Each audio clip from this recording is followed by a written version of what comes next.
y que dice en el Evangelio de Mateo 5, versículo 13, vosotros sois la sal de la tierra, pero si la sal se desvaneciere, ¿con qué será salada? No sirve más para nada, sino para ser echada fuera y hollada, pisada por los hombres. Vosotros sois la luz del mundo, y una ciudad asentada sobre un monte no se puede esconder. Ni se enciende una luz y se pone debajo de un almud, de una caja, sino sobre el candelero y alumbra a todos los que están en casa. Así alumbre vuestra luz delante de los hombres para que vean vuestras buenas obras y glorifiquen a vuestro Padre que está en los cielos. La sal hoy en día, no sé si en tu casa es como en la mía, pero la sal tiene mala prensa, está mal vista. Porque en las casas donde tomamos poco, casi es pequeño el bote de sal, o a veces incluso queda oculto en la despensa. Tiene mala prensa porque tiene malas consecuencias para la salud. Así que en muchas casas está prohibida o casi prohibida. Pero en el tiempo de Jesús, la sal era un elemento imprescindible. La sal, de hecho, era tan importante para Jesús, para su tiempo, y tan valiosa para su generación, que se usaba como el pago de la nómina de los soldados. Los soldados cobraban en unas bolsitas de sal, que era la nómina, era el salario, era el sueldo, y de ahí de sal viene la palabra salario. Así que la sal tenía una gran importancia para cobrar, era moneda de cambio. Con lo cual, cuando Jesús dice a los discípulos que le están escuchando en este monte, en esta montaña, vosotros sois la sal de la tierra, vosotros sois algo muy valioso. Vosotros sois algo de un tremendo valor, y no solamente económico, por supuesto, porque Jesús está hablando aquí en términos metafóricos, pero Jesús nos está diciendo a sus seguidores, a sus discípulos, a los que le escuchaban en esa montaña y a los que le escuchan hoy en este momento en Rosas, aquí sentados, que somos la sal de la tierra. Tremenda importancia, tremendo privilegio, y ahora, como vamos a ver ahora enseguida, tremendo también responsabilidad. Podéis entender, seguro que lo entendéis todos, que Jesús nos está diciendo en absoluto que somos cloruro sódico. No somos sal como la que usamos en casa, pero sí como metáfora que utiliza Jesús, que le gusta mucho utilizar comparaciones con la vida normal, cotidiana y sencilla de cada día.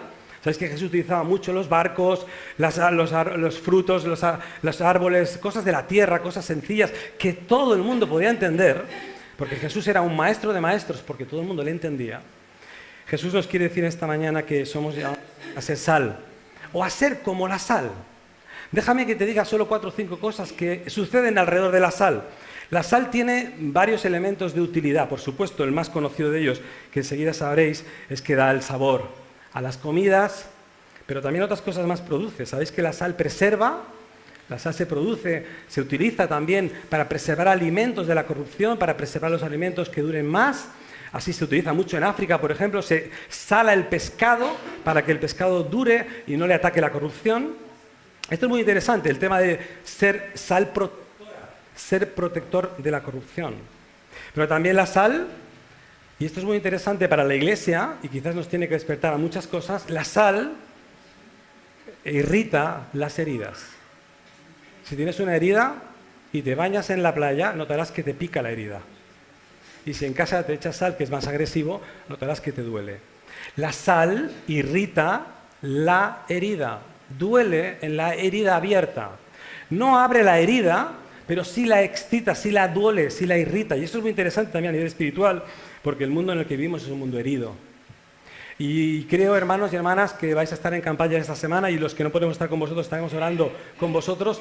También deberíais predicar, espero que lo hagáis, un evangelio que hable del arrepentimiento, que hable también de la necesidad espiritual de esta sociedad, por lo tanto de la herida. Y si sois sal, vais a irritar a alguien, o a algunos, o quizá muchos. Vais a irritar. Está en el papel de la sal, está en el rol de las actividades que tiene la sal.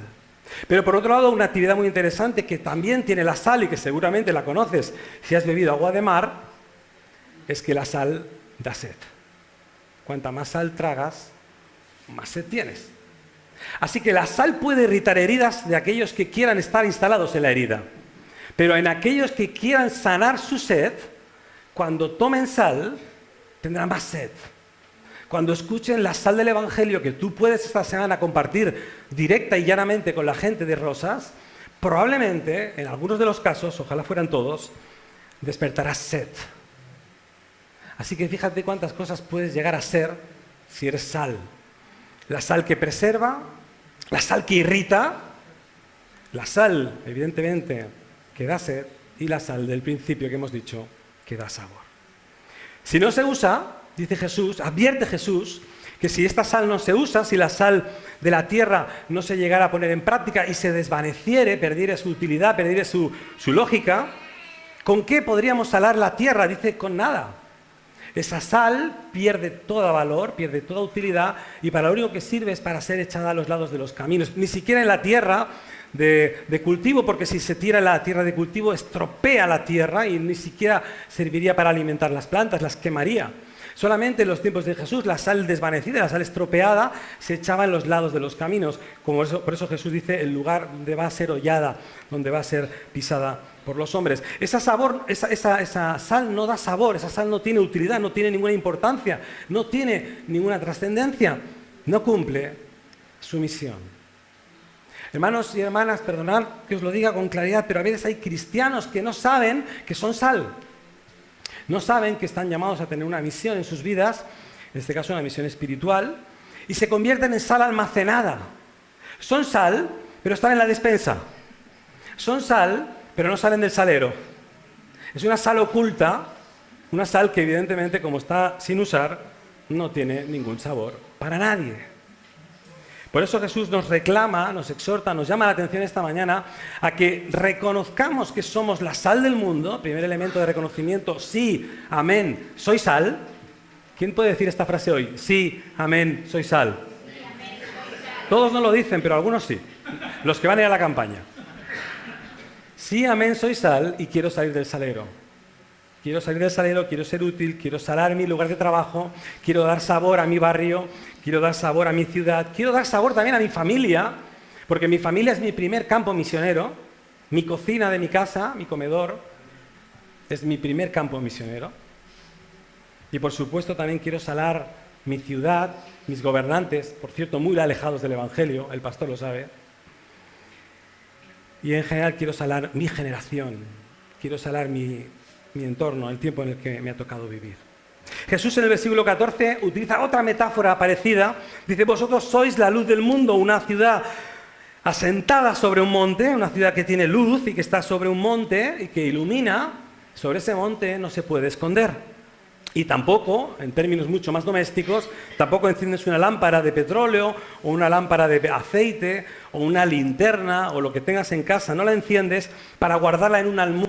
Un almud es una caja de madera parecida a un púlpito donde se utilizaba como medida para comprar y vender legumbres.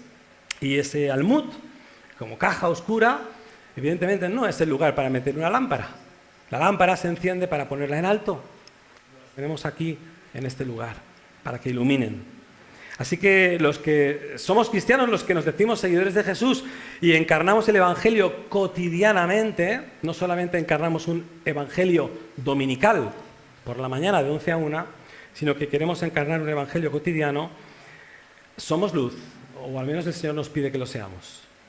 ¿Sabéis? La luz ilumina la oscuridad, no os he descubierto nada con esto. Más aún, yo quería decir que la luz rompe la oscuridad, y especialmente rompe la oscuridad espiritual, que como os he dicho antes nos rodea y crece día a día y en la cual intentamos ser luz. Casi todos, seguramente, creo que también vosotros, nos hemos despertado alguna vez en la noche. Y en la noche, buscando el camino del baño, porque ¿a qué si no te vas a levantar por la noche? Camino al baño, para no encender la luz, para no molestar a tu esposa o esposo, para no despertar a tus hijos, para que no llore tu bebé, pues caminas al lavabo a oscuras, sin que la luz moleste, porque la luz molesta en la noche, rompe la oscuridad. Así que vas de camino al baño por la noche y para que nadie se despierte, para que nadie sufra tu molestia de luz, vas a oscuras y ¡pam! Los que se ríen es porque les ha pasado, ¿eh?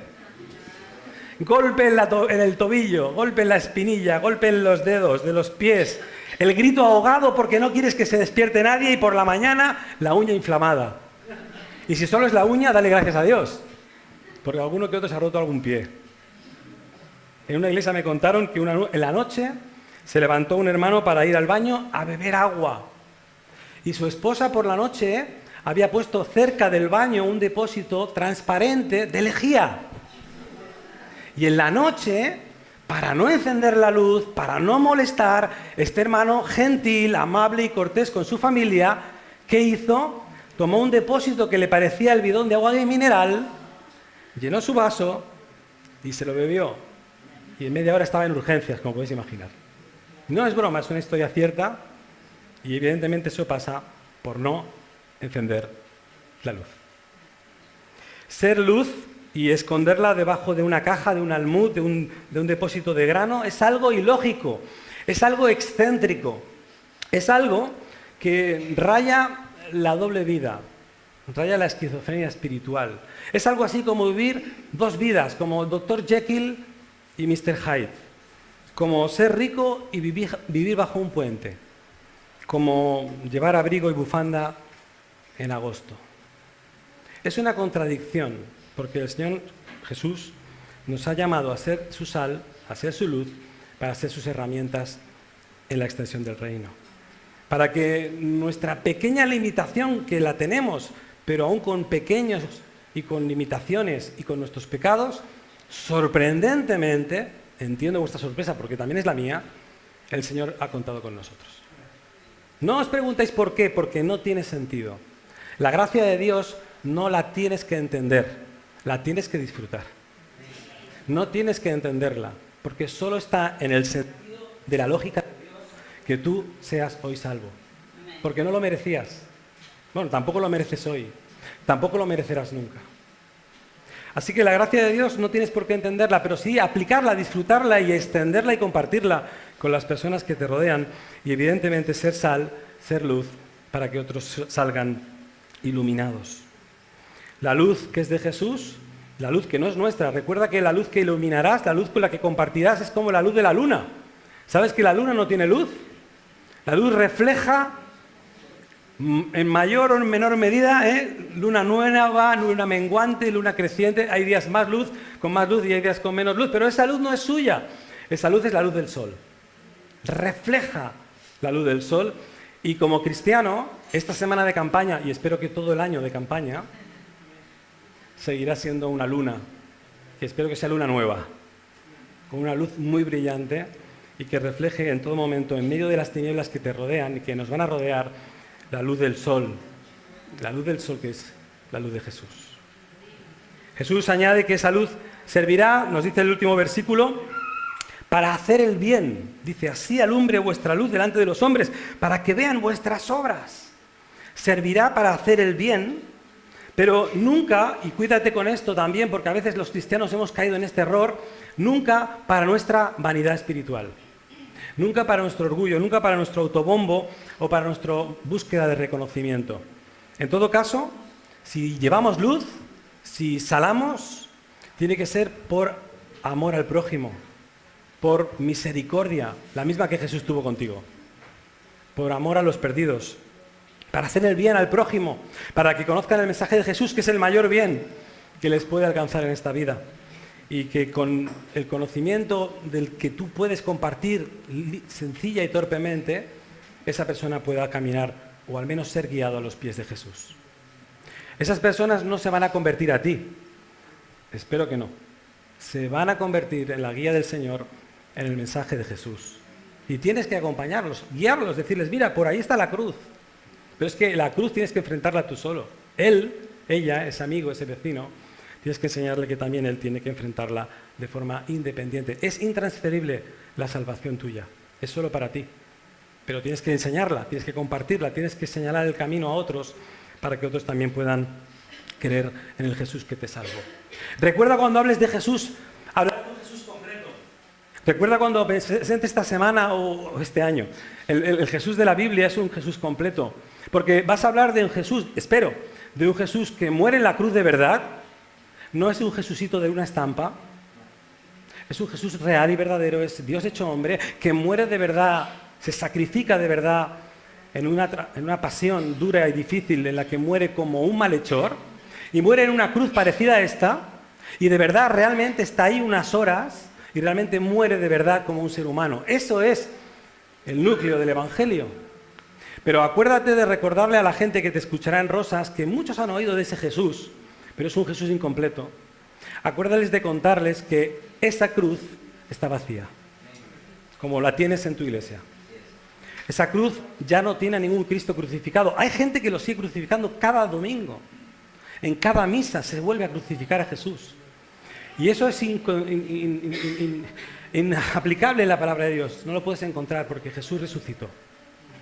Así que tienes que hablar del Cristo resucitado, del Cristo del poder, del Cristo de la autoridad espiritual, del Cristo que realmente muere en la cruz de verdad, pero con la misma realidad resucita, asciende a los cielos y hoy está a la diestra del Padre.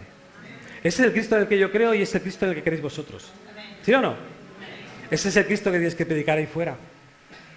Y si lo predicas con claridad, si lo predicas con amplitud de miras, si lo predicas al completo en toda su perspectiva, en todos sus matices, el Dios hecho hombre, Jesús, empieza su sacrificio no en la cruz, empieza en Belén. Porque el Dios hecho hombre empieza su sacrificio cuando se hace como tú y como yo. Así que hay que contar el Evangelio desde Belén. Pero un Belén que avanza, que crece, que dice la Biblia que creció en gracia para con los hombres y para con Dios. Y como he dicho hace un momento, para morir en la cruz y resucitar 3 días después. Volvamos al texto. Reconozcamos que de vez en cuando, en ocasiones, escondemos la sal y escondemos también la luz. Quizás es el miedo lo que nos lleva a nuestro silencio. Quizás es el miedo a despertar del plácido sueño en el que vive nuestra generación y que no queremos ser inoportunos, que no queremos molestar, que es como aquel que iba al baño de noche y no quería encender la luz para no despertar a los niños, no quería despertar a la esposa o al marido, no quería despertar al bebé. Y para ser correcto y socialmente aceptado, para ser un buen ciudadano, prefería estar sin luz. Quizás hay temor de brillar para no llamar la atención, para mejor pasar desapercibido, para quizás volverme un poco invisible. Perdone, si yo no quería molestarle, por eso no le dije nada. Perdone, no quería despertarle del sueño platónico en el que usted vivía en las nubes. Perdone, no quería molestarle y advertirle que está en camino de muerte. No quería decirle nada de su pecado, no quería que usted se enfadara conmigo, querido vecino. Olvidé que debía hablarle de la nueva vida. Olvidé que debía hablarle de Jesús, de una salvación definitiva y permanente en Cristo. Olvidé todo eso, pero es que yo no quería molestarle. Yo solo iba al baño y no quería encender la luz. Sí, hermanos, la sal cambia el sabor de las comidas, irrita las heridas, pero también da sed. Y la luz, sin duda, rompe la oscuridad. Y ese aspecto de cambio al cual Jesús nos está llamando en esta mañana es una provocación. Jesús nos está provocando, nos está exhortando para que nos acordemos que el Evangelio puede llegar a ser conflictivo, puede llegar a ser un mensaje incómodo para los que lo escuchan y por eso se vuelve un mensaje incómodo para los que lo deben predicar, para los que lo debemos anunciar. Incluso a veces nos lleva a iglesias calladas, a iglesias invisibles, a iglesias que nos alan. La luz de Jesús ilumina y al hacerlo, cuando ilumine a través de tu boca, de tu testimonio, incluso perdóname, pero también ilumina a través de tu silencio. Tenemos que saber momentos para hablar y momentos para callar. Todo tiene su tiempo. Pero la luz de Jesús ilumina al hacerlo, delata pecados, señala errores y muestra la lejanía en la que vive nuestra generación, la lejanía actual y eterna que tiene tu vecino para con Dios. La luz también, la luz de Jesús, y esto es un mensaje para nosotros, también delata tradiciones religiosas que en realidad nunca salvan, pero que a veces mantenemos en las iglesias como si fuera un paño en oro. Y no tienen ningún valor, pero las mantenemos. Y de hecho, ninguna de ellas nos va a salvar. La luz de Jesús pone en el foco, ilumina bajo el foco, también la corrupción de nuestra generación, la injusticia social en la que vivimos, que también como iglesia debemos ser valientes para defenderla y para explicarla y no defenderla. Y también, evidentemente, la luz de Jesús delata la violencia doméstica, delata los abusos familiares, el tráfico de personas, la pobreza, todo aquello que vemos en nuestra realidad. Es una luz denunciadora, es una luz cegadora, una luz que ilumina, que rompe la oscuridad y es como mirar al sol, te ciega. Al principio te ciega porque la luz es demasiado agresiva. Y puede desembocar en reacciones tensas, puede reaccionar personas que amamos en actitudes incómodas e incluso en rupturas de relaciones familiares. Es un efecto natural, esto es natural que suceda porque estamos hablando de la verdad en mayúscula. Cuando estás hablando de la verdad con V mayúscula, puede reaccionar la gente mal. Si hablas de la verdad tolerante, si explicas una verdad suave, una verdad light, una verdad amoldada al entorno, hecha a medida de tu generación, probablemente te escuchará más gente, o por lo menos no habrá confrontación, ni ruptura, ni tensión, ni enfado. Pero esa no es la verdad. Esa es una verdad edulcorada, al revés de la sal. Es una verdad azucarada. La verdad con sal irrita las heridas. Volvamos al texto. Somos sal, somos la luz de este mundo aquí y ahora. Es un mensaje vigente para la iglesia de Rosas hoy y lo es para cualquiera de nosotros allí donde estemos, allí donde vayamos después de las vacaciones. Y no podemos renunciar a esa vocación sagrada, a esa vocación que el Señor nos ha llamado a tener, aunque implique pagar riesgos o algún peaje. Los que venimos a Rosas pagamos peaje siempre. La AP7 es nuestra cruz. Hay que pagar peaje para venir a Rosas. Pero lo pagamos con gusto porque venimos a un lugar hermoso, feliz, donde hay gente maravillosa como vosotros. Hay que pagar un peaje en la vida, o muchos peajes en la vida, para obtener ciertos objetivos. Y algunos de ellos, evidentemente, si hay objetivo espiritual, habrá que pagar un peaje espiritual. Hermanos, estemos preparados para ello, con plena convicción de fe, con plena seguridad de que las tinieblas que no retuvieron a Jesús, que no pudieron retenerle en la oscuridad de la muerte, esas tinieblas también son las que vamos a enfrentar ahora, pero también, igual que no pudieron retener a Jesús en la tumba mortal, tampoco podrán evitar que nos callemos. Esas tinieblas existen, pero no pueden sellar tus labios, no pueden cerrar tu boca. Y de hecho espero y confío que esta semana tu boca sea libre, tu lengua sea ágil, tus pensamientos despiertos para compartir la palabra del Señor con sencillez, con claridad, con naturalidad y con testimonio personal incluido. Porque uno tiene que hablar de Jesús, pero tiene que hablar también de mi Jesús. Tiene que hablar de mi propia experiencia con Jesús. Tiene que hablar también de su propia realidad de relación personal con Jesús. El poder de Jesús es el poder de la resurrección.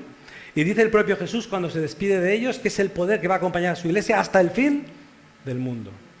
Por lo tanto, ese poder está con nosotros y espero que en esta semana, en este año, nos llene de paz, de pasión, nos llene de esperanza y nos llene de amor. Cuando os miro en esta mañana, y me vais a perdonar que sea tan sincero, no veo nada especial. Aunque la canción dice que somos un pueblo especial, os miro y me miro en el espejo y digo, no veo gran cosa, no veo nada distinto. Pero sin embargo el Señor cree que lo somos. Nosotros no lo vemos tan fácil, el espejo nos dice que no parecemos nada especial, pero el Señor cree, y creo más al Señor que al espejo, que somos especiales. Nino Bravo, ¿conocéis a Nino Bravo? Un cantante muy famoso de los años 70. Cantaba una canción sobre una chica de la cual se enamoró. Y decía, es una chica igual, pero distinta a las demás. Es una chica igual, por fuera, pero distinta a las demás. Y solo sé que se llama Noelia. Ah, y algunos la saben, ¿eh? Es una chica igual, pero distinta a las demás. Hermanos, parecemos iguales, pero somos distintos. Porque dentro de tu vida y la mía y dentro de muchas otras personas está el Espíritu Santo de Dios, que nos impulsa, que nos convenció antes de nuestro pecado, de nuestra falta de justicia y de nuestra falta de juicio, será Él, el Espíritu Santo, el que os utilizará en esta semana. Será Él el que hablará a través de vuestras bocas, el que dará palabras a quien cree no tenerlas, el que hablará por los codos cuando nunca jamás se había encontrado hablando ante nadie, aquel que le dominaba la vergüenza, aquel que le dominaba el miedo, aquel que le dominaba la preocupación de ser rechazado, aquel que le preocupaba el encender la luz para no molestar a nadie, aquel que no quería ser inoportuno, se va a encontrar esta semana hablando como un loro y será el Espíritu Santo el que estará hablando a través de él.